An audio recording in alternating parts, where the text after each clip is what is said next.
Hello guys, कैसे आप सभी लोग। I hope all are fine. That's today story UP.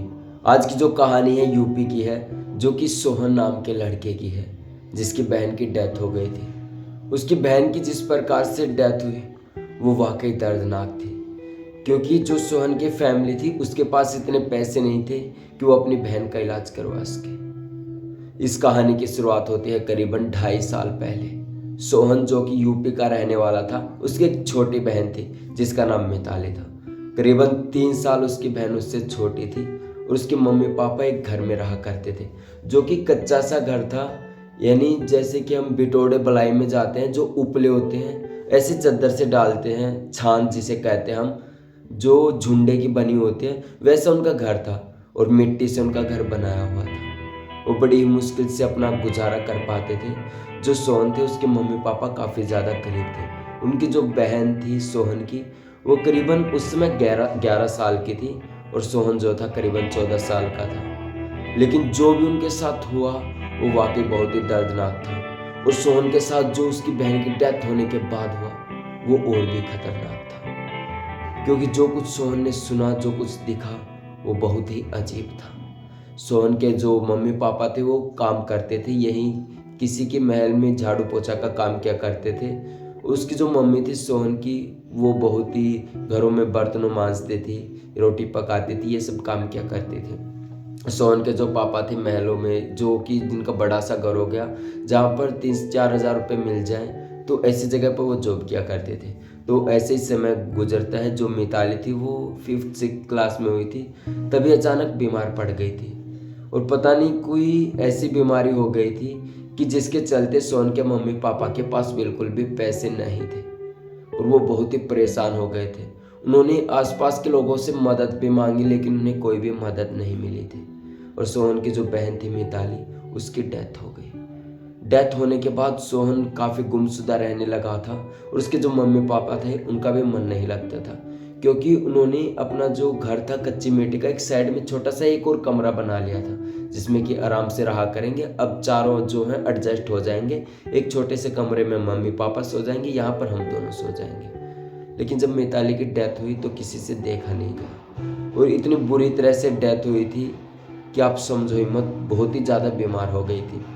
तो ऐसे ही समय गुजरा, 10 से 15 गुजर जाने के बाद दिन गुजरते हैं। तो सोहन जो था जैसे ही सोता था या फिर ऐसे अपने कमरे में लेटा हुआ था, तो उसे बार बार किसी के रोने की आवाज़ें सुनाई देती थी। सोहन परेशान हो जाता था कि ये आवाज़ आ कहाँ से रही है, क्योंकि कमरे में उसकी बहन और वो ही सोते थे। लेकिन वो आवाज़ जो थी चीखी इतनी ज़्यादा थी, सोहन को सोने नहीं देती थी, और सोहन काफ़ी ज़्यादा रोता रहता था। सोहन के मम्मी पापा ने उसे बहुत समझाया, लेकिन सोहन हद से ज़्यादा रोता था।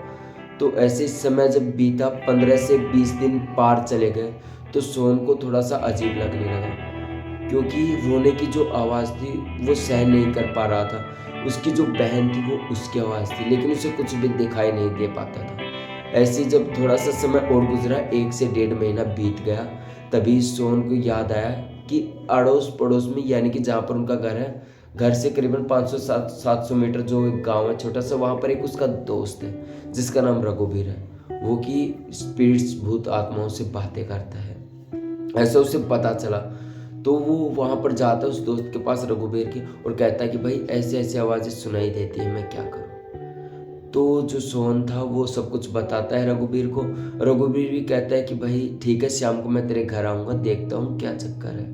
तो सोहन जैसे ही घर आता है, तो शाम का समय जैसे ही होता है, रघुवीर साथ साथ उसके घर तक आ जाता है। उसके घर के अंदर जैसे ही प्रवेश करने लगता है, उसे अजीब सा लगने लगता है, क्योंकि उसे ऐसा लगता है कि कोई उसकी आंखों के सामने से ऐसे गया हो और एक ऐसा सा साया उसके सामने खड़ा हो। रघुवीर बिल्कुल आंखों देखी देख रहा था, और जो सोहन था उससे कह दिया था कि भाई तू बाहर चल, मैं देख रहा हूँ क्या बात है। तो रघुवीर जैसे ही अंदर था, तो जो बहन थी सोहन की, जो कि जिसकी स्पीड थी, वो उसे डरा रही थी, वो उसे भगाना चाहती थी। लेकिन जैसे तैसे करके रघुवीर गिर जाता है, तो उसकी आवाज़ सुनकर सोहन कमरे के अंदर आता है और तभी सब कुछ बता देता है। और रघुवीर भी सोहन को बताता है कि भाई ऐसे ऐसे बात है, तो देख ले। तो सोहन कहता है कि भाई मेरी बहन इतनी परेशान तो नहीं कर सकती, वो बात कर लेगी, एक बार समझो। तो ऐसे ही जैसे सोहन ये सब कुछ करके बाहर जाता है और रघुवीर अंदर रहता है घर के, तो जो सोहन की बहन थी मिताली वो बात करती है रघुवीर से, कहती है कि ये मेरे मरने के बाद मेरा भाई रोता रहता है, तो इसलिए मुझे बार बार यहाँ पर आना पड़ता है और मैं रोने लगती हूँ, क्योंकि अब मैं इन्हें हंसा तो सकती नहीं, क्योंकि ये मुझे देख नहीं सकते, मैं मर चुकी हूँ। ये सब कुछ बताती है। तो जो रघुवीर है वो सब कुछ सुन लेता है और कहता है कि ठीक है, कोई बात नहीं, मैं समझा दूंगा, वो रोएगा नहीं। तो ऐसे ही रघुवीर जो है सब कुछ समझा देता है सोहन को और कहता है कि भाई जो तुम्हारी बहन है वो तुम्हें रोता नहीं देखना चाहती, वो नहीं चाहते कि तुम कमरे के अंदर हो, तो जिसके चलते वो यहीं पर रह जाती है और वो उसकी जो आत्मा है उसको मुक्ति नहीं मिल पाती। ये सब कुछ बताता है। तो सोहन कहता है ठीक है भाई, कल से मैं नहीं रोऊंगा। सोहन काफ़ी कंट्रोल करता है 10 से 12 दिन, लेकिन वो फिर भी बीच में कभी कभार रोने लगता है। एक समय ऐसे आता है कि 20 से 25 दिन कंटिन्यू सोहन बिना रोए गुजार देता है। उसके बाद जो उसकी बहन है उसको मुक्ति प्राप्त हो जाती है और सोहन भी अब खुशी से रहने लगता है। लेकिन उसे बहन की याद बार बार तंग तो करती है, लेकिन जो फरिश्ते थे वो उसकी बहन को ले जा चुके थे। आप सोच सकते हैं कोई भी भाई इतनी बहन से कैसे प्यार कर सकता है, इतना प्यार कैसे कर सकता है। आप ही सोचिए, बहन और भाई का वो रिश्ता है जो सबसे अनमोल है और आगे भी चलता ही जा रहा है। तो दोस्तों ये थी आज की कहानी जो मैंने विजिट करी है।